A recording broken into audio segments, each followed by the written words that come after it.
I'd like to call the August 20th, 2024 Surf City Planning Board meeting to order. I need a motion to accept the agenda. Motion. Second. All in favor? Aye. Any opposed? Thank you. Also need a motion to approve the minutes of the June 13th, 2024 Surf City Planning Board minutes. I'll make a motion, we approve it. Second. All in favor? Aye. Any opposed? Sally. Okay, Sally, you second? Yes. Okay, Thank you. thank you.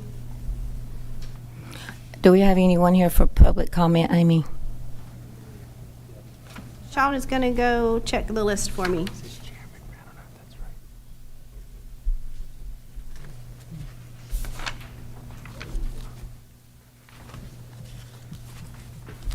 We do not. Ma'am. Okay, thank you, Sean. Okay, next, we will start with the first real item on the agenda, which is a site plan approval for Applewood Trace Phase 1 preliminary plat. Hello, Hi. my name is Drew Hatcher. I'm a civil engineer with McKim & Creed, representing the Applewood Trace project. And, oh, okay. So normally I start and then you come up. Oh, okay. Thank you for being I very will excited. sit down until though. called upon. It's okay. Thank you for being very excited and willing to. I didn't know what y'all had talked about. It's fine. We're good. All right. That's all I have.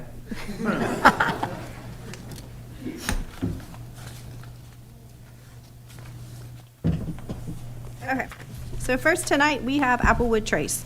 Y'all may or may not remember this project from a conditional district project that we did recently. So it was a conditional district rezoning from PUD to the current project that we have here before us.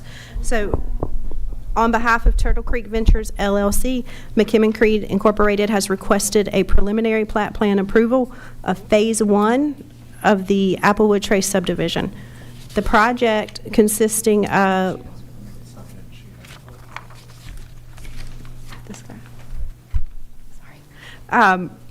the project consisting of 399 homes received conditional district rezoning approval from the Town Council on November 20th of 2023. The approval granted the developer the authority to move forward with the development and begin the engineering and permitting phases. The Phase 1 preliminary plat approval consists of 169 units, which is broken down between 87 townhomes and 144 single-family units. As a part of Phase 1, the applicant will complete the Spine Road, which will connect Edgecombe Drive to Loggerhead Boulevard. The NCDOT has completed a review of the traffic impact analysis. They did provide the town with a list of improvements. However, the developer is still working with the DOT on these improvements. So they are listed in here. You may see minor modifications based on the requirements of the DOT and the outcome of those meetings. The applicant has provided sidewalk along the streets per the town ordinances, and the connection to the school will be provided in Phase 2 of the development. Public utilities, the town of Surf City will provide water and manage wastewater treatment for this project. The NCDEQ State Stormwater Permitting Office will permit the development stormwater system. The developer intends to provide ponds that will route the 100-year storm event. The drainage network will be designed for the 25-year storm event, while the catch basins and inlets will be elevated for the evaluated for the 50-year storm event. This is currently at NCDEQ, and they are waiting for final comments on that, so they are in the process of getting that.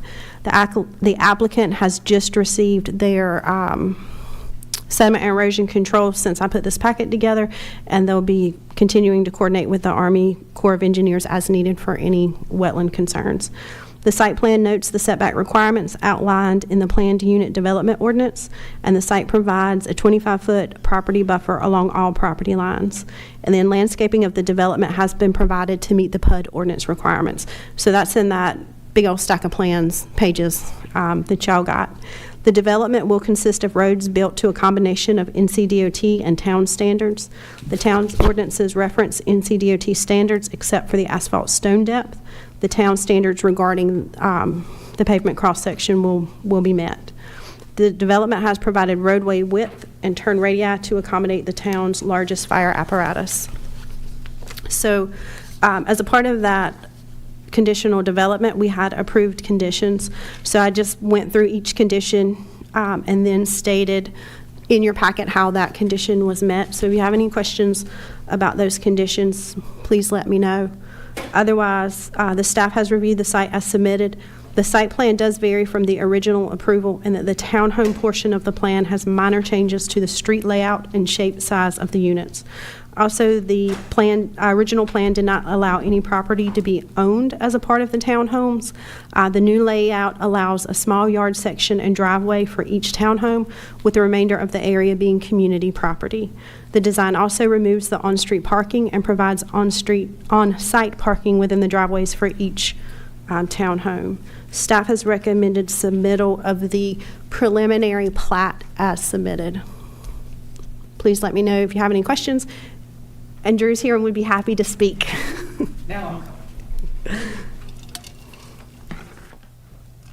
And I'm happy to answer any questions that you guys might have about the development or the plans. I'm kind of here for you guys. Just a quick question about regarding the water and sewer, going through the permitting process. Is there sewer and water already put aside for them? Are they in the line? Are they basically in the line for that, or they already have it? If you remember the conditional district process, we went back and forth on this quite a bit. The town has adequate water to service. However, our sewer is where our capacity is limited.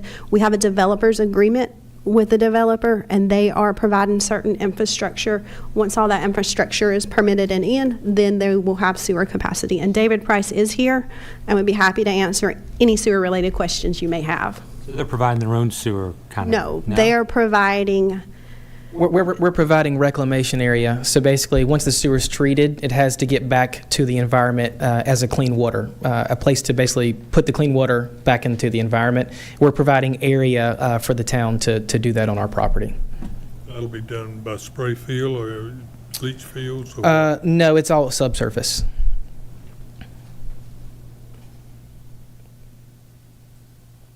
I certainly am sorry to see we need a stoplight on 210. Yeah, the DOT requirements. We need another stoplight. Helps the congestion quite a bit.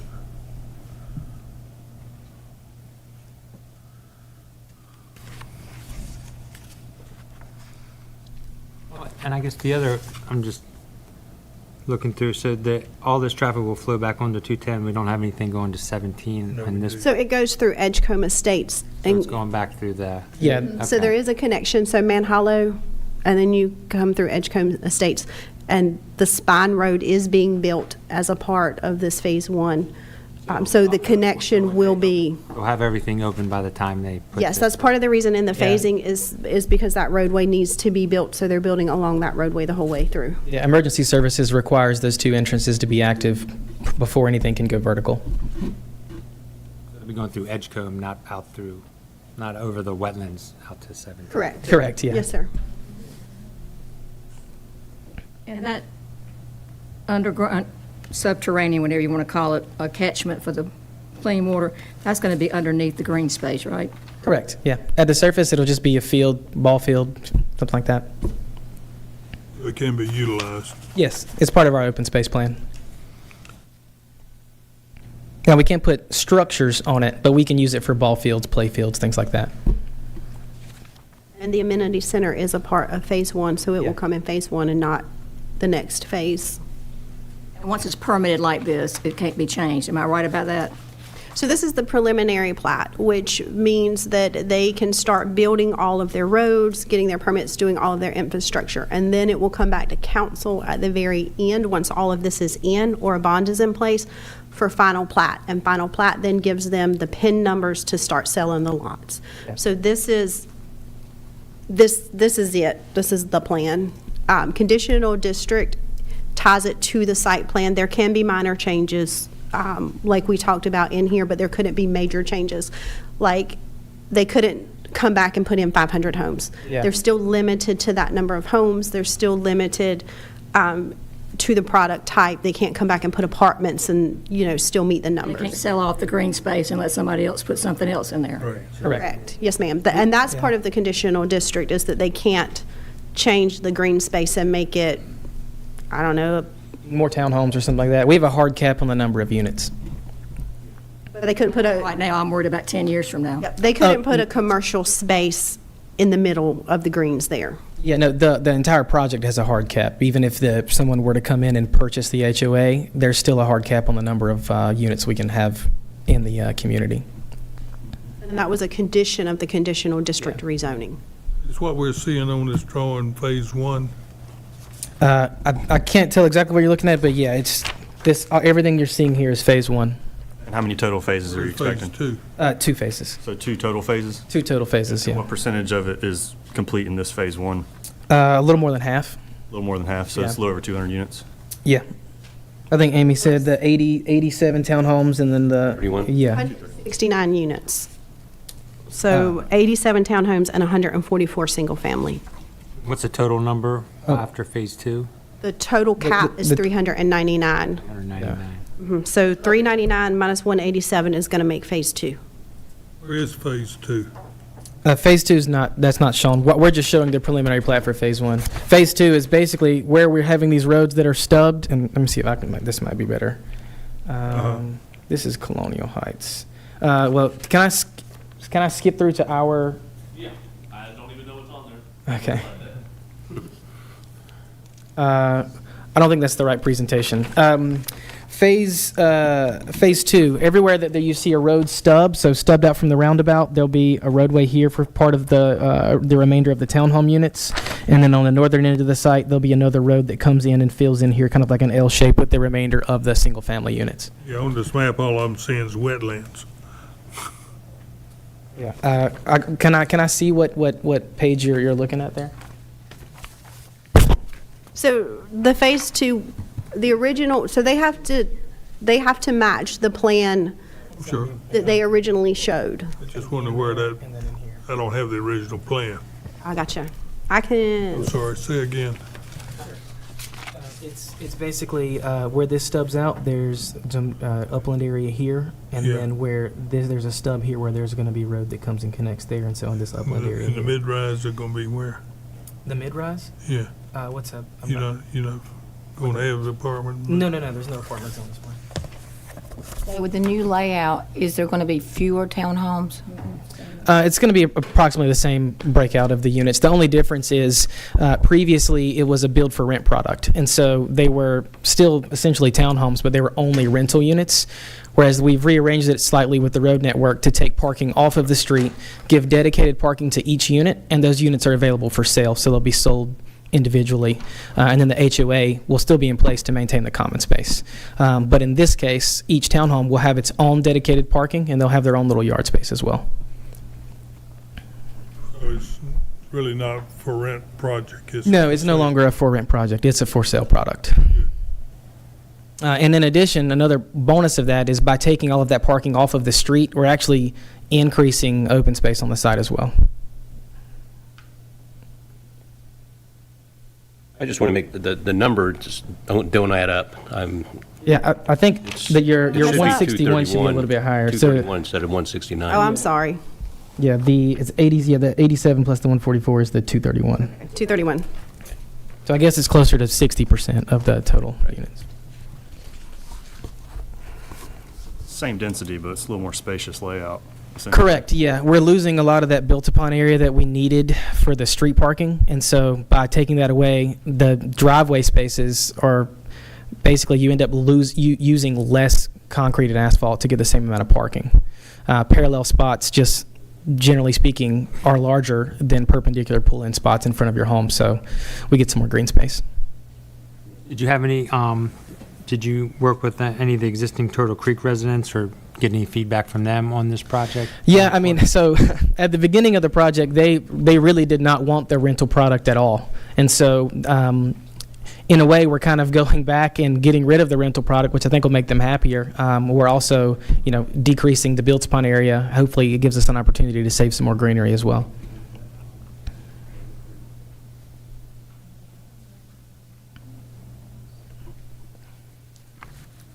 And I know one of the other, I'm just trying to look it through. I know one of the other big issues that when we had the original plan was the traffic, the construction traffic going in and out of Turtle Creek, and who was going to be responsible for repairing those Yeah. roads or taking care of those. Has that been settled? All those conditions are still in place All for those this plan. So there's going to be a survey of the roads, and so anything that's done to the roads during construction, the developer will be responsible for repair, and also heavy construction traffic will be routed from Highway 17 as opposed to Highway 210 through their development. That's something that's tied into the CO. Before they can start selling, they have to repair those, or is that something they do after they start So selling? it was a part of the conditional district, so they'll have to video the roads and everything before they start construction. Yeah.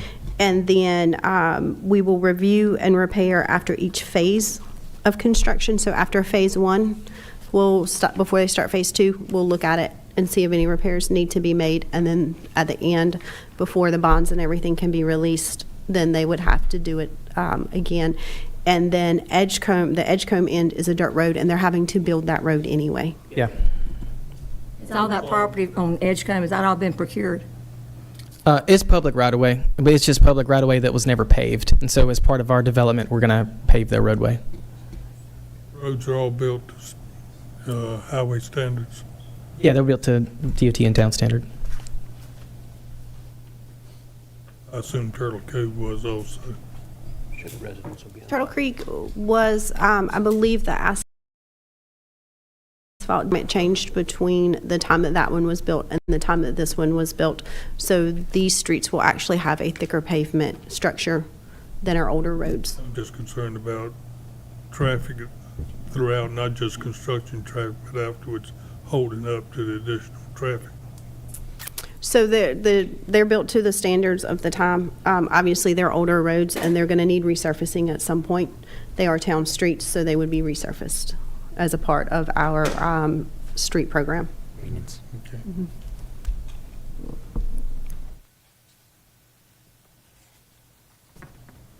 Any further discussion? I'll be here all night. Well, stay with us. I make a motion, we approve it. Second. I have a first and a second. All in favor? Aye. Any opposed? It's approved. Thank you. Now you don't have to stay all night.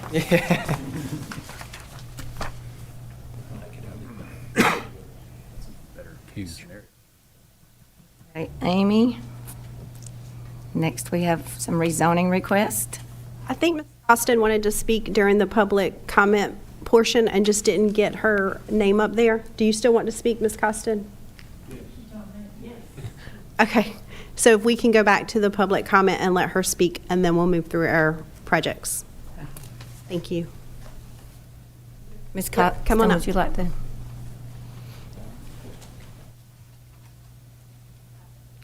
My name's Nancy Costin. I own the property adjoining, which is 544 NC 210 East, which is right beside the property that's being purchased by the filers. And I understand they have put in a request for a conditional zoning. And that being done, my concern is the dirt road that's part on ours and part on theirs, and it kind of goes, and then it's not straight. That was one of the concerns, and also a buffer, because our residence is a house somebody lives in, and it'd be right next to the property that's being developed into a, I think it's a wedding venue or whatever. So my petition is some kind of buffer. Also, if the road is moved, it needs to be straight on property line 50-50 to divide the two properties. And that's my main concern. Thank you. Okay.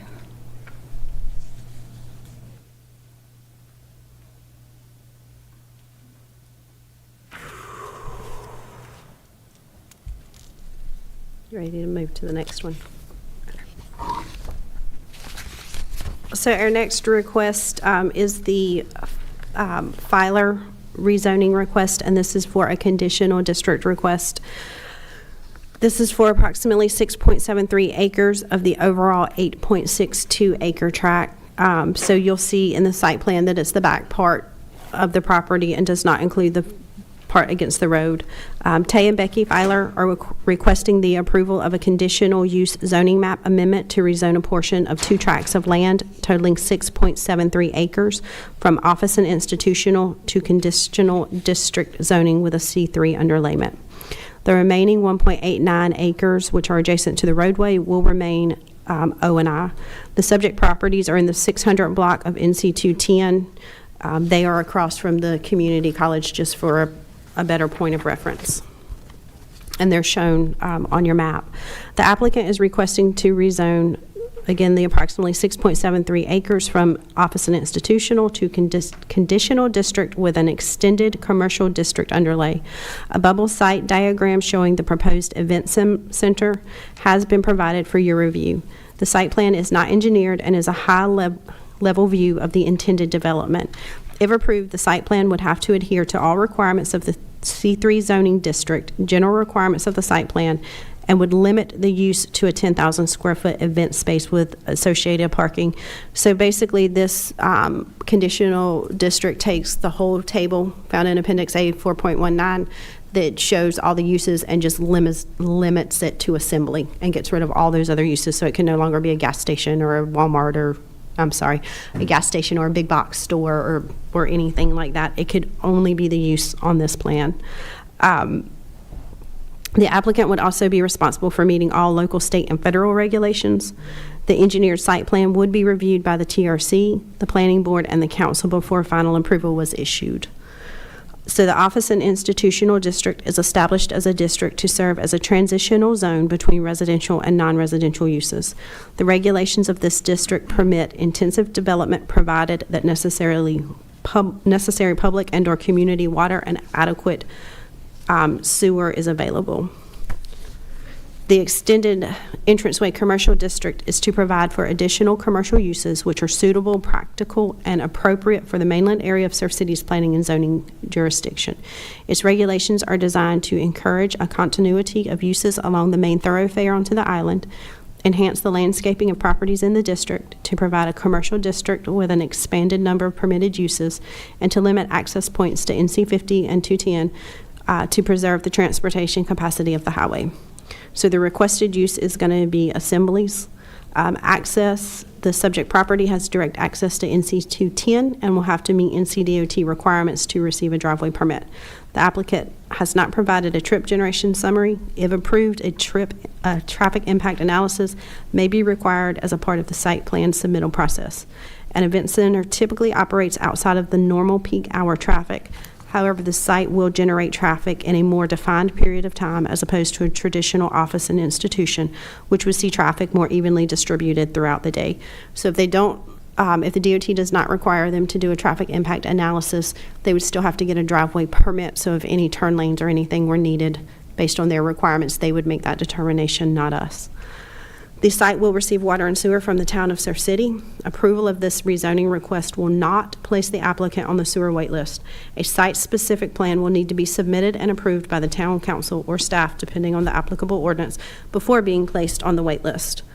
Pender County GIS environmental layer does show the potential of wetland areas on the site adjacent to the existing pond.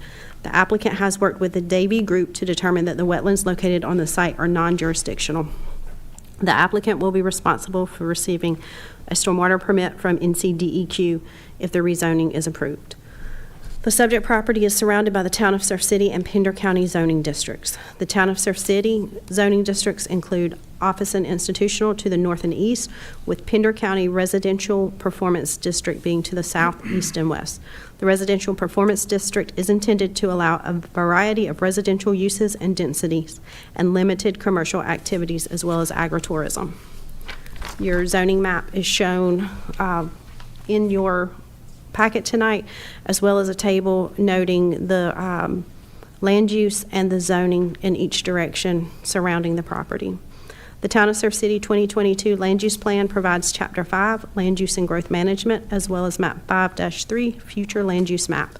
The Land Use Plan is used to provide guidance in rezoning requests and in the assignment of zoning during the annexation process.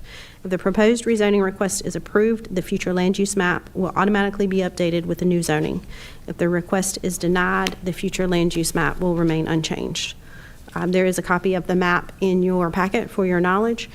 And then below that is a table showing the future land use category, with the existing being civic and institutional, which desired uses are government uses, educational facilities, public utility infrastructure, and houses of worship. Undesired uses are commercial, industrial, and residential. The regional mixed use is what the assembly use would fall under. And that would, desired uses in that area would be most commercial, retail, office, and institutional, employment centers, multifamily residential, and high-density single-family with mixed-use development, and upper-story residential. And your undesired would be medium and low-density single-family, industrial, and then industrial and manufacturing uses with negative and external impacts. The civic and institutional category is intended to identify public and quasi-public land that is currently and anticipated to remain in active use. The regional mixed-use category will allow for the strategic allocation of future development and population growth while limiting land use conflict within existing neighborhoods. Growth is focused in locations that are served by water sewer infrastructure and are located along existing primary roadway corridors. This future land use category provides access to retail, office, and multifamily residential uses. The preferred land use mix is primarily commercial retail and office with multifamily residential uses. Large employment centers and retail spaces are encouraged. Residential uses should account for less than 50% of a development and should complement a more substantial mix of commercial and office uses. A development within this category should provide ample landscaping and street trees to present an inviting environment and travelers passing through the town.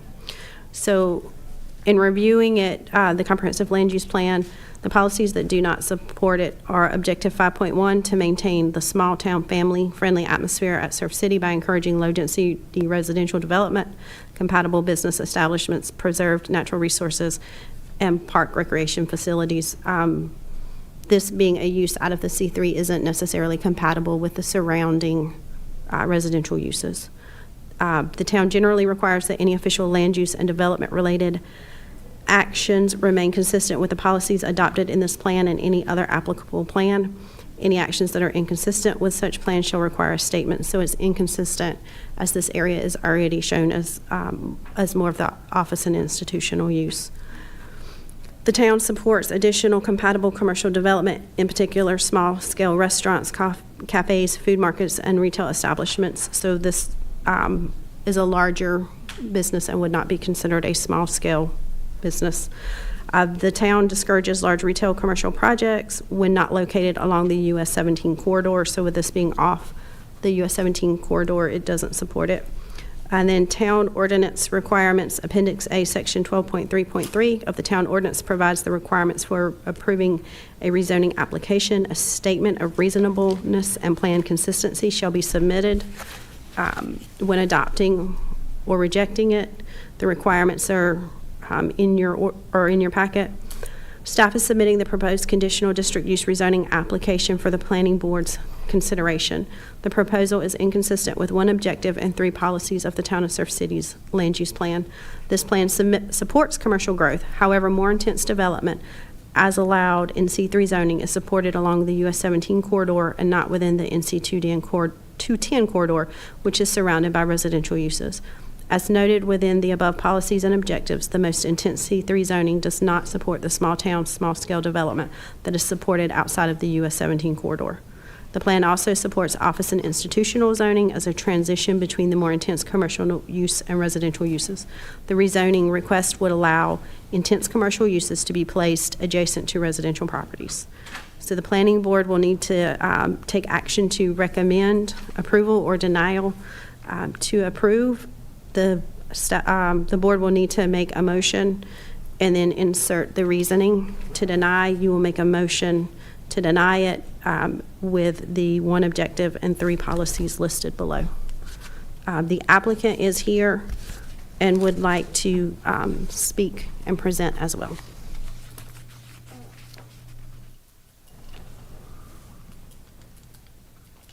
My name is Jason Adams. I live at 2905 South Shore Drive in Surf City. It's my business partner, Tay Filer. We met with you guys about 2 months ago, and we applied for the unconditional use permit, and you guys approved that. At that time, we did not have our land survey completed yet. We now have that. Amy, is that part of the, is that on our screen here? Do we have that? Or is that not? Can you share my screen, Chris? At that time, we just didn't have the survey ready at the time, so we applied for the unconditional use, and you guys kind of believed with us and went with that, and kind of gone back to the drawing board. We now have our survey, so we're now here just going for the conditional use permit, so that we are all kind of limited with what we can do with that wedding permit or the wedding venue on the site here.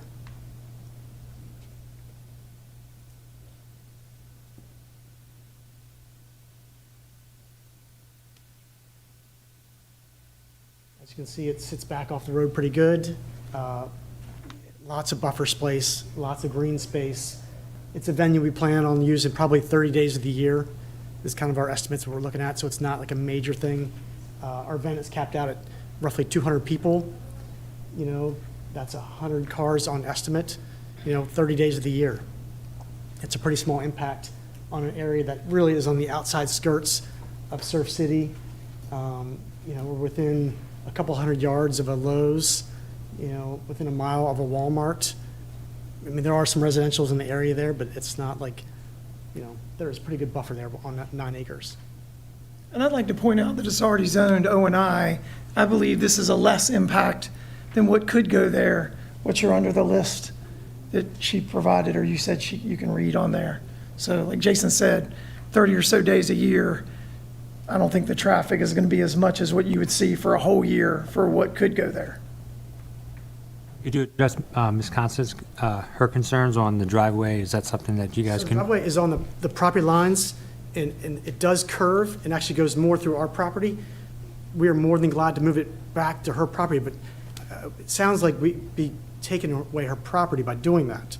So it's something to discuss with her, but it doesn't bother us whatsoever. If that makes her happy, Like her concerns, I yeah. am 100% willing to move that over that way, but it sounds like that's actually, we would be eating up a little bit more of her property by doing that way, from my understanding. But yeah, we don't mind moving that.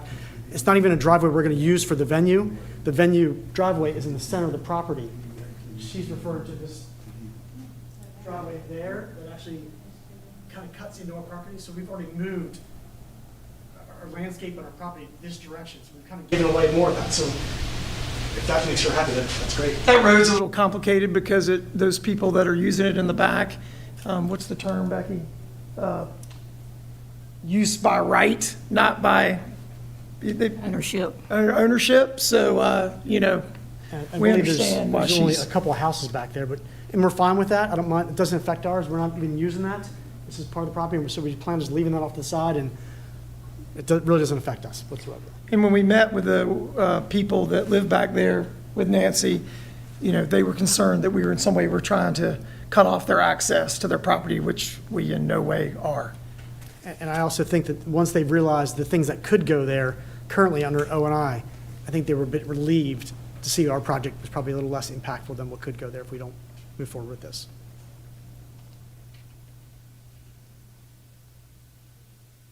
I feel that, that venue would be a great venue that we need, tax revenue, employment. It's a great idea. It's just with our land use permit of 2022, if we allow it, then we're opening the door for all the other places in Surf City. General, your part, I sort of agree with you all. I mean, it is closer to 17, but we need to worry about it that gets passed. What's going to happen in here?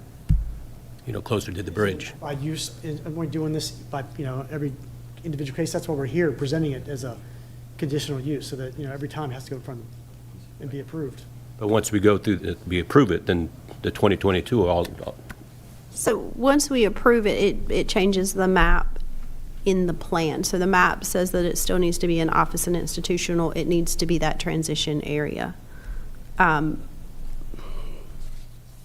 updates the map in there, but Only only, for that property. but only for that property, and actually only for a portion of the two properties, because the front would remain the same. We're not trying to change the front two sections. We're And going to if you leave look at those the O&I. zoning all around it, it's very spotty over there. I mean, there's things, it's not super consistent as it is.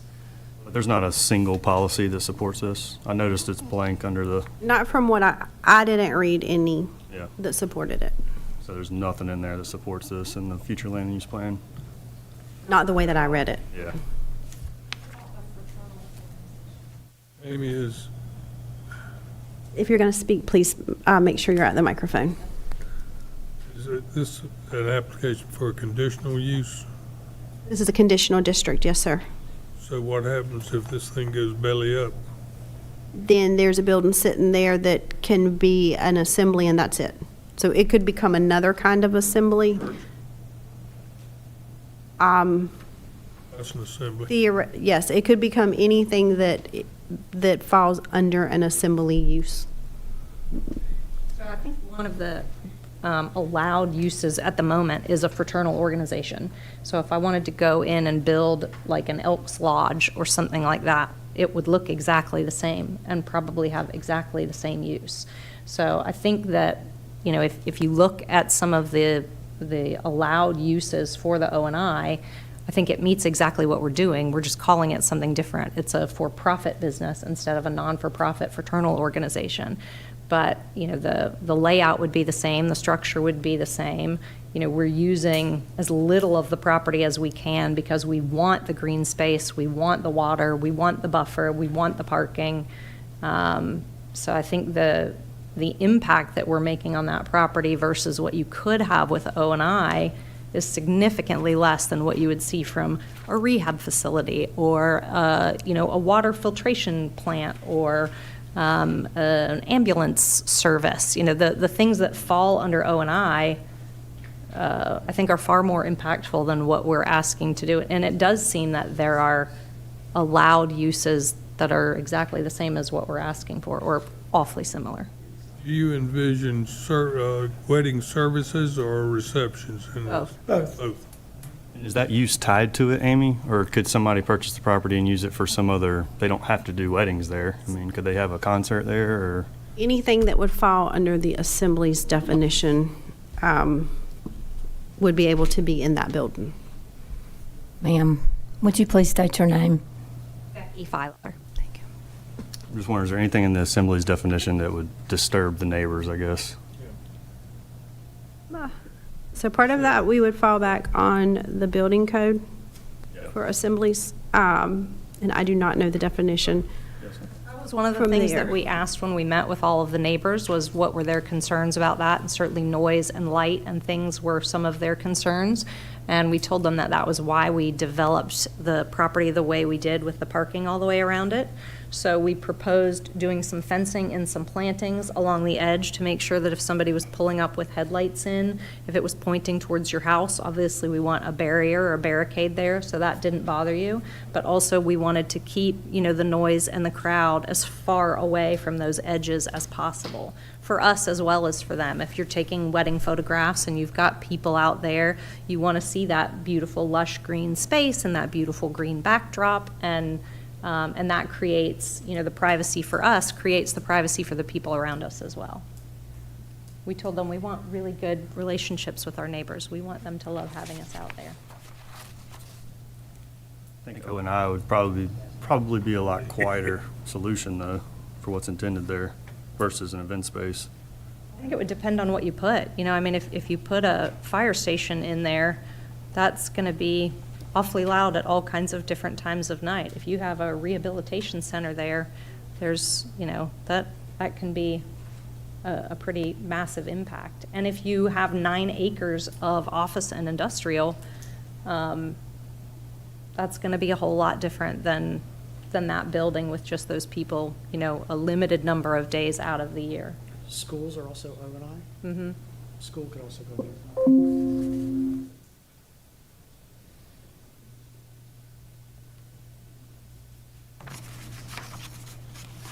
One of the other concerns that one of the neighbors had was the size of that building being 10,000 square feet. And I know Amy and I talked about this when we were in this building, and I said, you have to remember that that space gets divided up into lots of smaller spaces. You've got bathrooms, you've got a catering kitchen, you've got a bridal suite, you've got a groom's suite. So while it looks big on that property, or while it reads like a large space, it's really not going to be nearly as large as it might appear.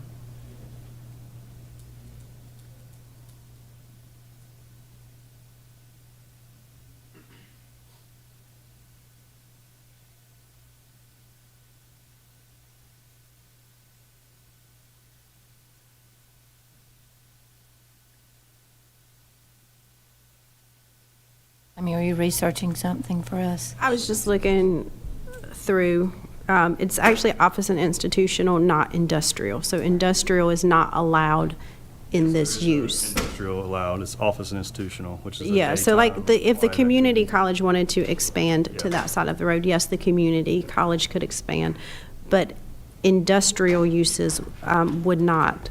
Do you mind allowed. reading what's allowed in O&I? Because I think there are things like water treatment facilities and. So accessory buildings, ambulance services, club or lodge.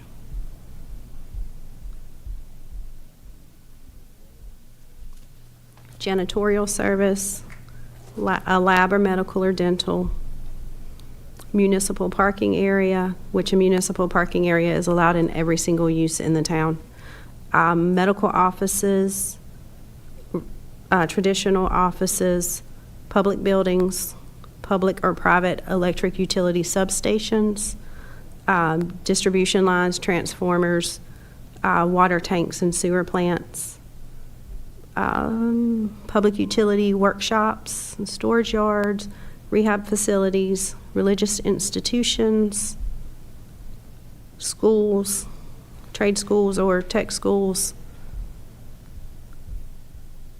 travel agencies, and that's it. A club?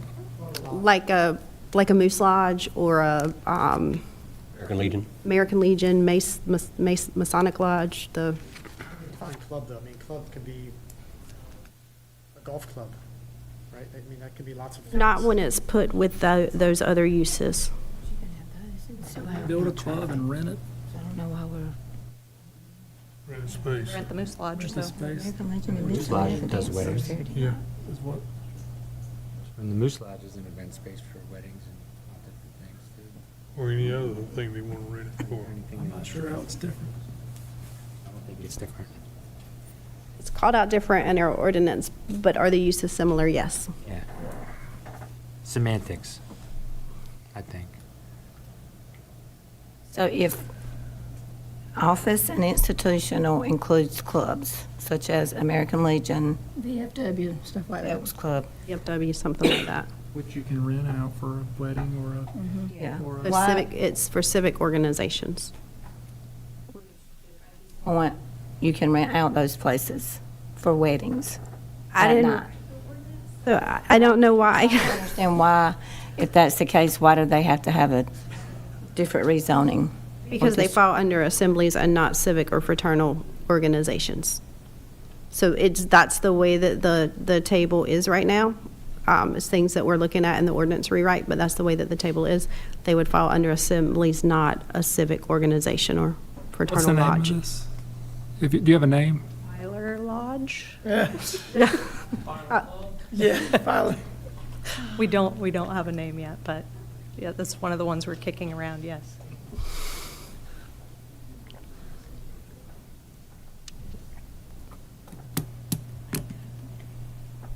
I will say one more thing. You know, we are longtime Surf City residents, longtime property owners. My husband's uncle was the first mayor of Surf City. It is absolutely something that we are passionate about. The town is something that we are passionate about. We don't want to put something in that is going to negatively impact our traffic.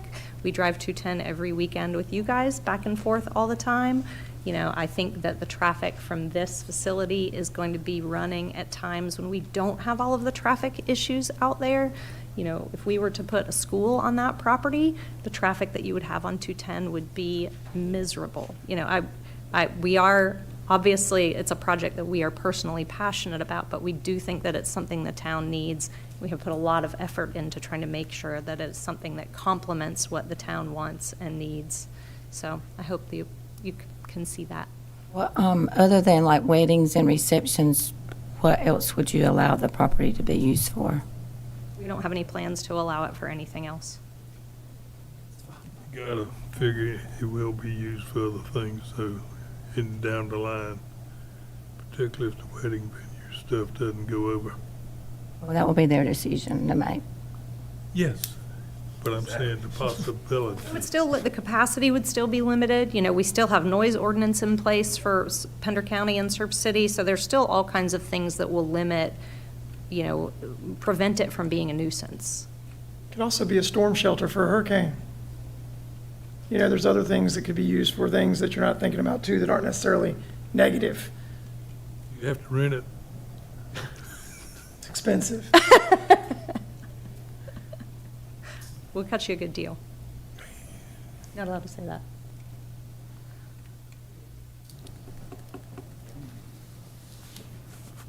Do we have any further discussion or questions?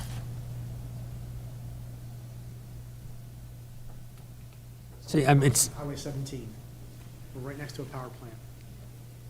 it just seems like, I mean, just from listening to Amy, it's kind of caught in the semantic where it's like it's listed as an assembly, which is not a use, but it kind of fits more under or club or a lodge, like how you're defined. So I don't know how to, you know, I would love to find a way to navigate that, because I think, I mean, you know, I think it's, I have no problem with the use and no problem with the thing, except the only thing that seems to be hanging on is that there's just, like I said, we can't find a way to actually like stamp a yes and without going against everything. So I don't know if there's something we can, I don't know if there's something down the line in our, because I know we're rewriting, like we're redoing the definitions of all those things, and not to put you on hold, but there might be a way to like make it into there, like down there. If you approve it, do I understand that they just have to give a reason why they've chosen to approve it?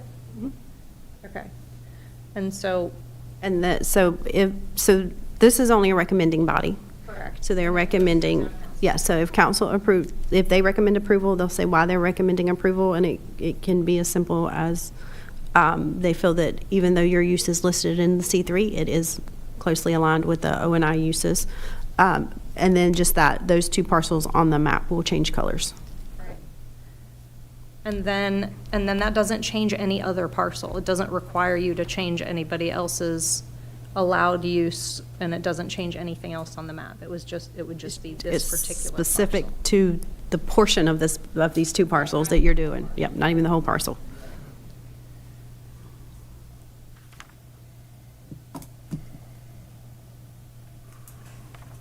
Do you see any way that, I mean, I know you've done a lot of research and provided a lot of good information, but I think probably the majority of the planning board would like to be able to help them. You can recommend approval. There's nothing keeping you from doing that. That is a perfectly fine answer. If the board feels that it is a very similar use and that it is in keeping with the O&I, even though it's a use from another zoning district, that it's very close, then that can be a very valid reason to recommend approval.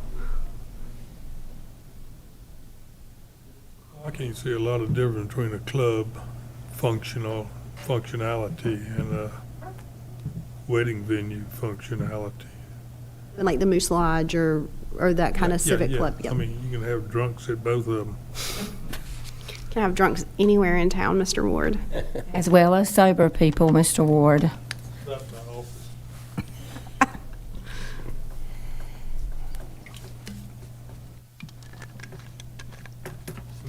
I'll make a motion to approve saying, kind of along that lines, like, Also. that I think it falls more under their use of an office as institutional than it does a C3. And I think it's well in line with keeping with that area. So I make a motion to approve. I have a first and a second. All in favor, say aye. Aye. Taking care of the neighbors, though. Absolutely. Any opposed? Motion is carried.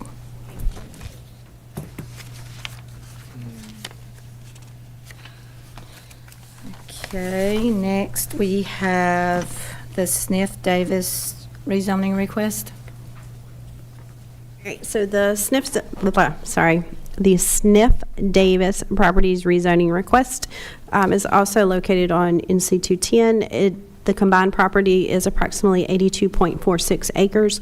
The existing zoning is R10 residential, with the proposed zoning being R5 residential. Richard Collier and Company, on behalf of Ryan Homes, is requesting the approval of a general use zoning map amendment to rezone 2 tracts of land totaling 82.46 acres from R10 residential to R5 residential. The subject properties are located on the north side of NC 210, across from the existing Magnolia Reserve subdivision. The PIN numbers are in your packet. A location map is also provided. The applicant is requesting to rezone approximately 82.46 acres of land from R10 to R5. Since this is a general rezoning request, a site plan is not included in the application. If approved, the property could be developed to include any of the uses allowed by right or by special use permit in the R5 zoning district. The applicant would then bring the subdivision plan to the town for review and approval. The subdivision would have to adhere to all requirements of the R5 zoning district and all state, local, and federal regulations. And that would go back through planning board and council for approval. The R10 district is established to provide for single-family dwellings and duplexes, excluding manufactured homes and recreational vehicles. There is a list of uses and special uses for R10. And then the R5 is very similar. District is established as a district in which the principal use of land is for single-family homes and duplexes, excluding manufactured homes and recreational vehicles. The regulations of this district permit intensive developments, provided the necessary public and/or community water and adequate sewage disposal facilities are available. You will see that that the uses are very similar between R5 and R10, with the main difference being that one is a minimum 5,000 square foot lot, and the other is a minimum 10,000 square foot lot. The subject property has direct access to NC 210, and it abuts the Applewood Trace subdivision. Applewood Trace's conditional district approval provides stub access to this adjacent property, which would allow additional access to US 17 and NC 210 through the Applewood Trace development. General rezonings do not provide site-specific data, therefore a trip generation summary is not provided. If developed, the applicant will provide a trip generation summary to determine the adequacy of existing facilities. However, this rezoning is a change in residential requirements and would allow the size, again, of each lot to decrease from the 10,000 square feet to the 5,000 square feet per lot. I'm not saying that they have to go down to 5,000, but that would be what would be allowed. The site will receive water and sewer from the town of Surf City. Approval of this rezoning request will not place the applicant on the sewer wait list. A site-specific plan will need to be submitted and approved by town council before being placed on the wait list. Pender County GIS environmental layer shows the potential of wetland areas on the site. The applicant will be responsible for having the site reviewed for wetlands prior to the submittal of a site-specific plan. The east side of the tract abuts R10 CZ3, which is a conditional district, and RP county zoning districts. The west side of the property abuts CZ4, PUD, and R15, and the north side abuts R15 and RP, which is the county zoning, with the south side being zoned R10. Again, you have the table showing the zoning and the uses in each direction. You have the Surf City land use plan, future land use map showing the land use classifications. So on this one, it's a little bit neat. The table below provides the existing and proposed future land use map categories, and you'll notice they're the same. So each of these, we've talked about this at some of the other meetings, but each of these zoning districts would fall under the same mainland residential heading. Within certain pockets, so for mainland residential, within certain pockets of Surf City and the surrounding area, both single-family and two-family housing types are permitted while disallowing more intense development. This moderate residential intensity allows for some housing choice while limiting density and scale. Most non-residential development is discouraged to maintain the neighborhood's character. The Surf City Land Use Plan Future Land Use Map shows this area as mainland residential. Based on the uses allowed in both the R10 and R5 zoning districts and the location of the property, both zoning districts would fall under that mainland residential category. Both zoning districts allow for single-family and two-family residential uses. However, the R10 zoning district requires larger lots with a larger front setback. Policies that do not support it, the maintain the small town family friendly can really go either way. Although both R10 and R5 zoning districts are considered low density, the rezoning would potentially increase the density allowed on the site. And then management of growth. The town supports managing growth and development based on compatibility with town goals, capacity of the environment, densities allowable in sensitive areas, and the availability of existing and planned support facilities and services and sufficiency of infrastructure. So congestion has become an issue within the town of Surf City. NCDOT currently has 2 funded projects in the vicinity to help alleviate congestion, however, by decreasing the required lot size. Again, you have Appendix A, Section 12.3.3, which explains how we adopt or deny plans. Staff is submitting the proposed general use rezoning application for the planning board's consideration. This proposal is consistent with one policy and one objective from the town of Surf City's land use plan. As noted above, both zoning classifications fall within the mainland residential categories. However, most of the surrounding land is either vacant or residential with lot sizes of 10,000 square feet or greater. With the exception of the Applewood Trace subdivision, all local subdivisions are 10,000 square feet or greater. This request would increase the potential density of the project. And then the applicant is here to give a small presentation, and then you can make a recommendation to approve or deny. Would you like to say anything, or are you good? Sure.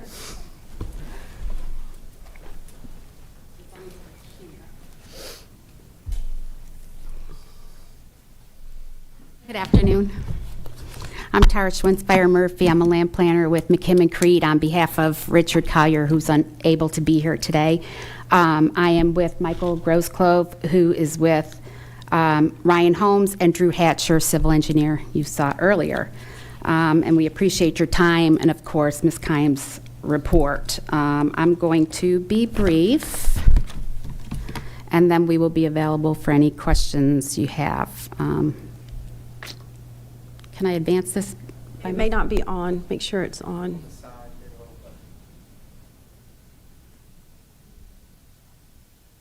Here comes Chris to save the day. Excellent. Yes. Down is next. Oh. You are good to go. Thank you.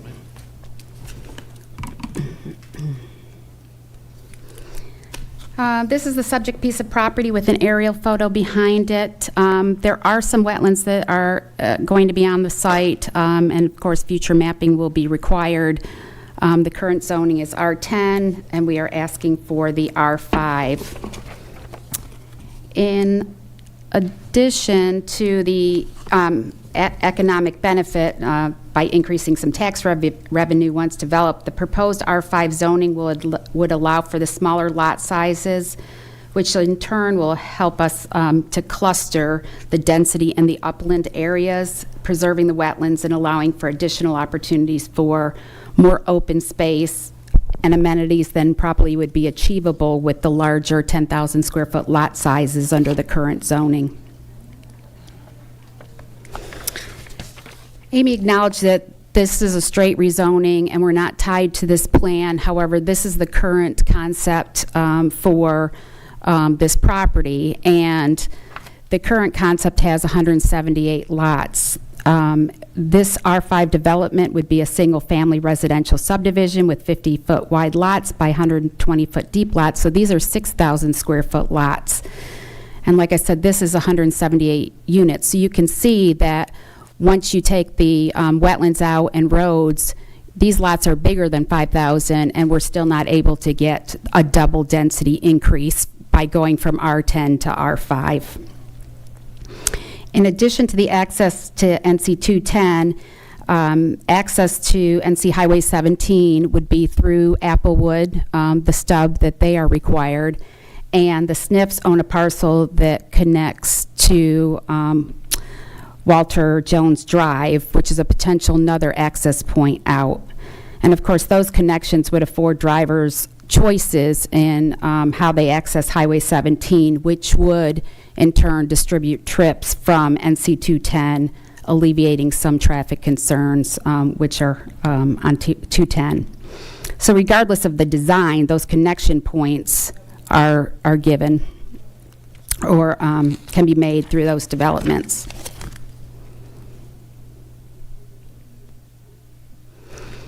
The future land use plan, this request, the R5, is in accordance with the goals of the future land use plan, and it maintains the use as the mainland residential.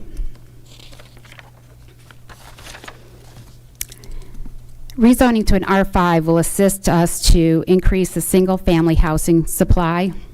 It will provide ability for additional connectivity from Highway 210 to Highway 17 via the Applewood Trace and Walter Jones Road connections. It allows for additional connections to the proposed greenway system. Because we're adjacent to Applewood Trace, their greenway tie-in along the easement, Duke easement, we can tie into that. It would assist in allowing us to have a smaller lot size, which will help us to preserve the open space, add additional recreation opportunities for the community, and of course, it would increase the tax base.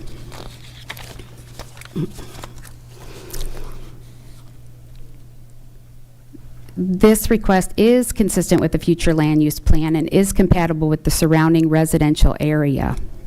The proposed R5 zoning is considered low density, thus meeting the objective of policy 5.1. And with the exception of allowing a cemetery and removing the ability to have a bed and breakfast inn, tourist homes, etc., the uses between the R10 and the R5 are very consistent. So the only other item that I wanted to say is that the applicant is aware and understands the backlog of sewer, and it may be a while before public sewer is available. However, this rezoning request is the first step in a development process. So Drew and Michael and I are here to answer any questions that you might have. Go back to the map, please. The map? Yeah.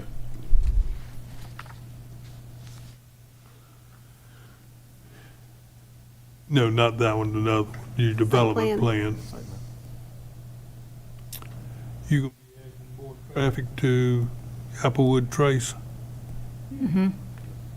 To Applewood Trace, potentially. I mean, that is another access point. So not only could the residents of Applewood Trace come through this, but, you know, residents of Colonial Heights could go out that way as well. But so could other members of the public. I got a question. What's the site plan on an R10? How many units? The density is calculated, and Ms. Kimes, correct me if I'm wrong, but basically you've got to take the wetlands, you take your gross, and then you take the wetlands out and your roads out. So we were estimating, just a kind of a quick estimate would be that we've got about 62.5 acres of uplands based on the maps that we've got currently. And all these numbers would get tightened up throughout the development process as more information becomes available. But with that, under R10, you probably may be able to get 243 lots, give or take, and then, of course, that's at 10,000 square foot lots. Well, when you divide that by 5,000 square foot lots, you'd be up at, the 487. I mean, so you could double the lots going from R10 to R5. However, based on the environmental constraints on the property, you're not going to achieve that density. You won't achieve it under R10, and you won't achieve it under R5. The R5 will allow us to have smaller lots, which helps us with our density because we want to take that density and cluster it in the non-environmentally sensitive areas. Where are the clusters? So, so the clusters are like, you see the dark green area, that would be like the wetlands. The blue would be stormwater management areas or open spaces, and then we've got one amenity site in the middle. So what I'm saying is the clusters is like all those yellow lots are kind of packed into the areas that are less sensitive.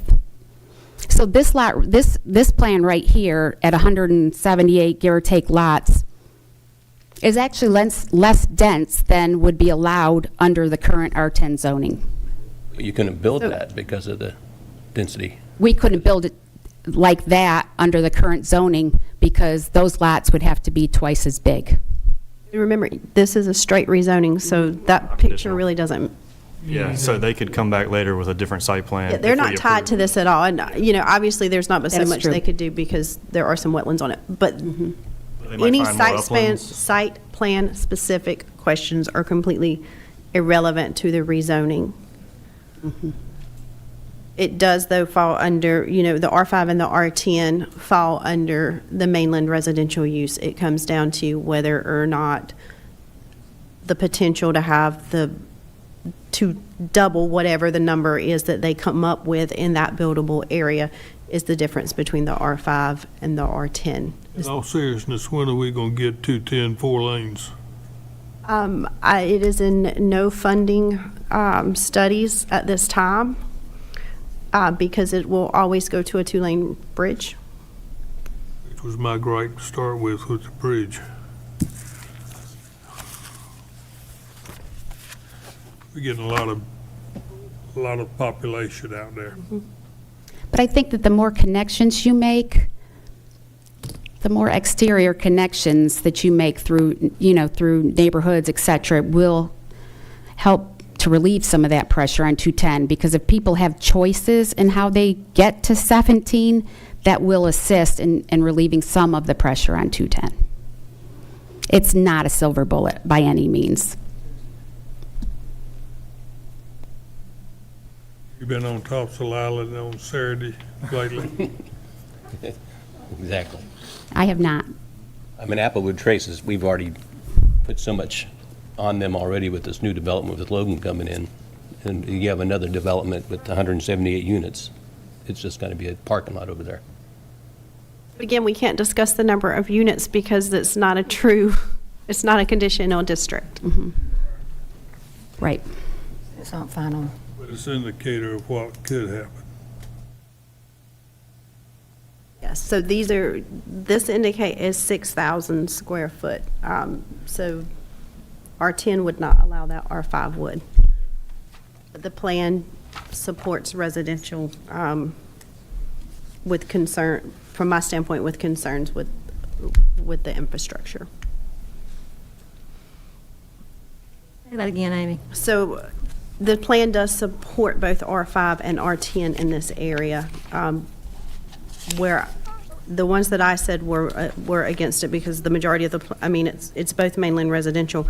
We're just managing growth because we don't have some of the infrastructure available that we need is the biggest one. David, how many years out is sewer?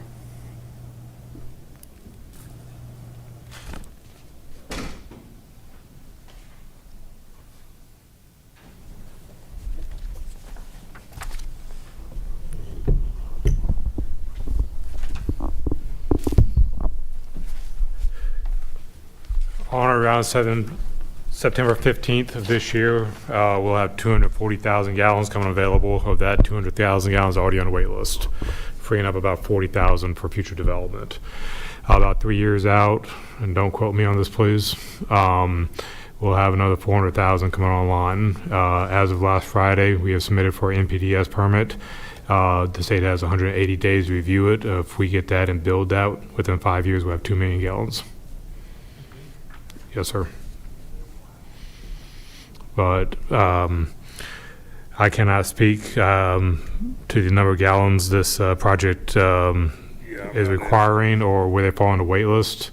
But if I had to guess, 3 years out at the earliest. A lot in 5 years. We try to stay busy, yes, sir. Thank you.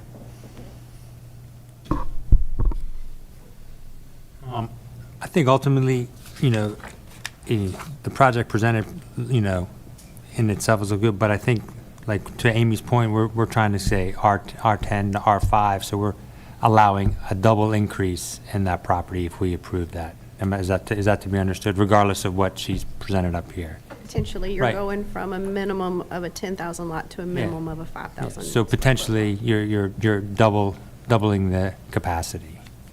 In the straight rezoning. In a straight rezoning. So we're allowing for double the house just on that, regardless of what what project's going on.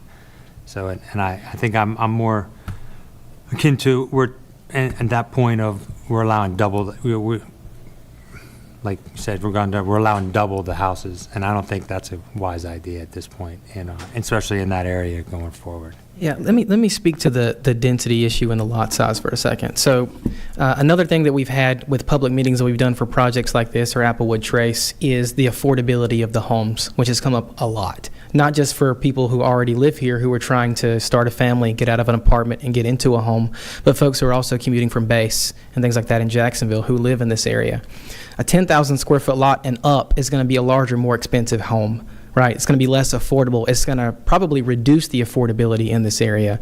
I'm a father, have a 1-year-old and a 4-year-old. There's no way I could afford a 10,000 square foot lot and a 2,500 square foot house.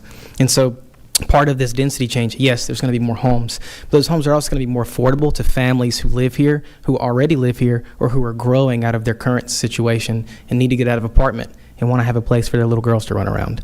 So I think that should also be taken into account as well. Yes, there's more rooftops, but also that means greater affordability for people who already live here. This is being planned as an entry-level housing. Well, by default, if you have a smaller lot, it's going to be typically a more expensive home. It was entry-level housing. So, I mean, I guess technically they could build a very expensive small house, but if you're locking us into a 10,000 square foot lot or greater, we're locked into a certain footprint and a certain home. They're not likely to build a 1,400 or 1,500 square foot house on a third of an acre lot. That wouldn't make sense dollars-wise for them to develop a smaller amount of lots and also have a smaller and cheaper home. Entry-level housing. Yeah, I mean, you could call it whatever you like. Well, I mean, I think that's a valid point, but also I think a bigger point is the density that we have currently in Surf City and the infrastructure that we have, to me, does not support allowing an R10 to go to an R5 for twice the amount. So, I mean, we had the same thing with Applewood Trace. We decreased that density considerably from what they had. And I just think currently, as the current infrastructure, at this point, I just don't think that's a wise. So I would make a motion to deny the zoning amendment based on basically policy F15 going forward. I'll second. May I ask a question? Sure, go ahead.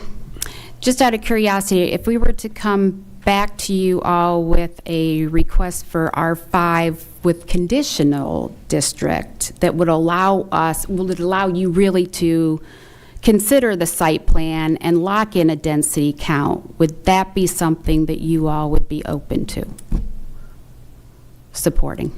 I mean, I know we're going under we're updating our zoning, so I'm not sure how to actually, to answer your question appropriately, like, is that something, do we have conditional, like, what's going to be? So if they said, like, if they said, I want to withdraw this tonight and come back as a conditional district, then it would fall under today's ordinances, and they would come back just through the conditional district process, and because it ties it to the site plan, it wouldn't matter what changed in our ordinance as far as lot size or setback or anything like that. It would be tied to that site plan, and since it was submitted prior, they would get permit choice and be able to use, they would be able to use that site plan that they submitted as the approval. They would go under today's ordinances. Need to That change makes- the ordinance. Sir? Need to change the ordinance. So in September, you'll be voting on the ordinance That's what I mean, like, recommendation. I understand your question, I'm just, October don't know if potential we're gonna have that same kind of approval, conditional so- use that But we have now. if we pull it back today and come back before you with a conditional district, we're locked into And current. pay your permit fee prior to the adoption of the new ordinance, then you would be locked into moving through this conditional district. And once you get the conditional district, you're locked into that site plan, and the ordinance changes wouldn't be as, So hypothetically, I guess my question is, just to clarify. hypothetically, yes, she could do it. Well, no, hypothetically, when we do the new ordinances, when we vote to approve those new ordinances, they're going to be approved and in place, does it allow for that because they're We obviously. do have conditional districts in the new Okay, ordinance. that was my question. Yeah, Like, so do even we if have she condi- didn't, even if she didn't get it resubmitted, although I feel like if you're pulling it and you're this close, you would resubmit pretty quickly. Even if they didn't and they submitted it in November, we would need to look and make sure, but there are two different conditional district choices in there, one being more of a residential lesser and one being more of a heavier duty one. I mean, I think because, right now, we're not voting on your plan, we're voting on saying R5 to R10 simply, and I simply, I would deny that based on just simply R10 going there. I mean, I can't speak for the rest of the board, but I think, obviously we'd be more open to a plan that we could, a conditional plan that would define the density and, you can fit 230 R10s on here, but you're only going to put 176. Right, on we your need the R5s. we need the lower density district because we need the ability to put in a smaller lot size. We're not looking to increase the density, it's just a function of us having to rezone it to the category that gives us additional density. So, Michael, if you're agreeable, it sounds like we can pull this off tonight. And then, so instead of going to council, you would just potentially go to, well, the next planning board meeting is really soon because this one got delayed. So you would go in September or October back to planning board and then go in October, November to council. And when are you voting on the ordinance? We are, planning board is making a recommendation in September, and we will be voting, hopefully, public hearing at October council meeting. The new ordinance is on our website under land use code update, so you can look through that. You can also let them make a recommendation and request to pull it at the council meeting if you want to go forward, and then, however, this one gets complicated. I have to advertise it, and I can't make the advertisement deadline for the September council meeting because it would be at October before it would be heard at council anyway. This one and the previous one both. Can I ask a question?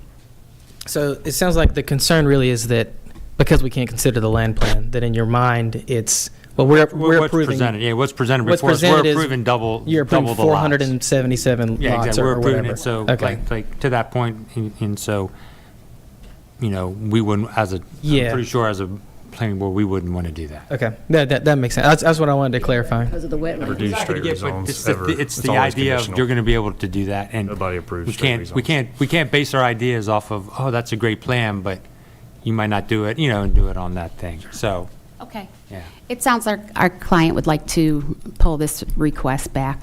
okay. And hopefully we'll be back before you sooner than later with a conditional district request. Thank you. Thank you. Thank you.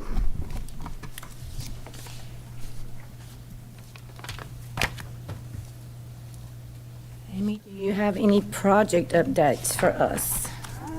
I did, and then I'll lost them. Give me a minute to find them.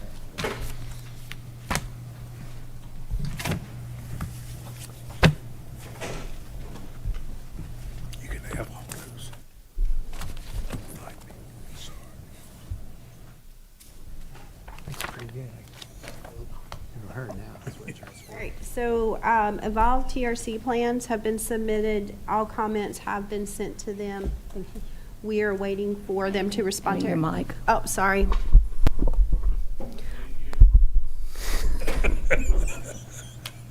The Evolve project out on 17, we've had those plans for a little bit. They have now paid their fee, so it is considered a complete application.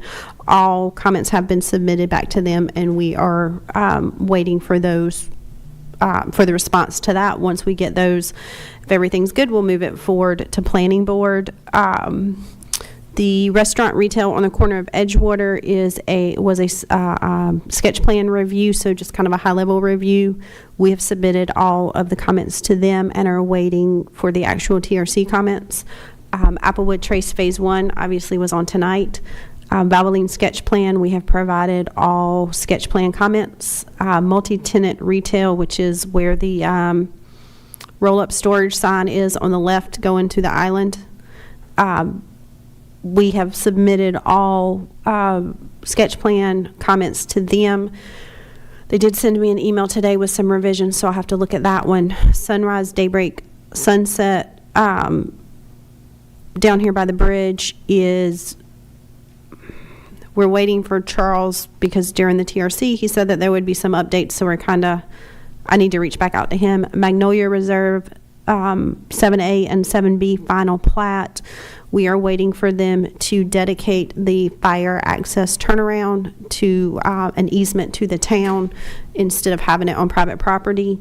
The Starbucks out here in front of Publix has all comments and should be hearing something back from them soon. The Tayfiler and their Davis Sniff rezoning were tonight. The Advanced Auto Parts has all comments. Take 5 oil change is a high-level review as well. It has all comments. We are looking at a conditional district on the Rochelle property between J.H. Batts and Little Kinston, just that portion of it, as a townhome development. So that could potentially be coming forward next month at Planning Board. And that is everything that I have in the hopper as far as that goes. The advanced auto going. In front of the Harris Teeter. That's right. And then if you have any comments, please get them to me as quickly as possible on the ordinance rewrite. Everything that I have gotten has been sent to the consultant, and they have made or are going to be wrapping up all changes that have been made since I submitted my last big submittal. So if you cannot access that, if you go to our website under the planning page, Chris, will you share my screen again, please? Thank you, friend. I got a whole bunch to send you. All right, well, write them down and email me. Man, Thank you. tomorrow. All right, so if you go to our website, oh, wait, sorry, I'm being too fast.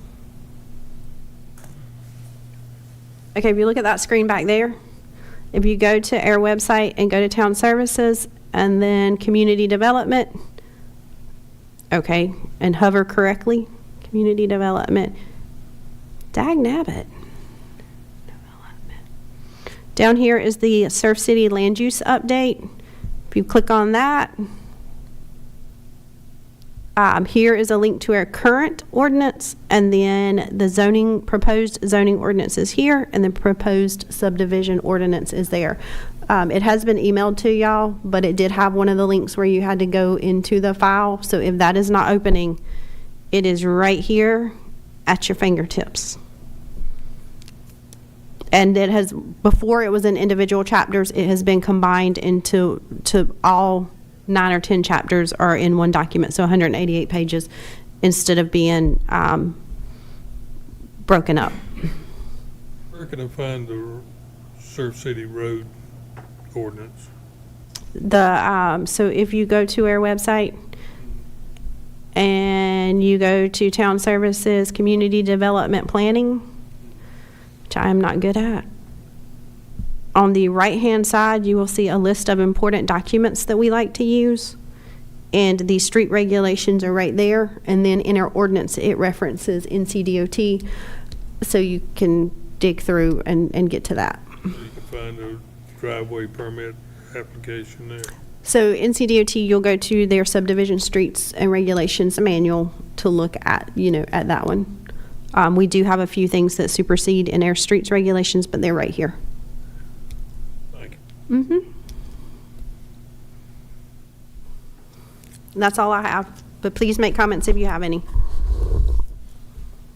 You'll have a motion to adjourn. So moved. So moved. All in favor, say aye. Aye. If you're opposed, be quiet. Don't.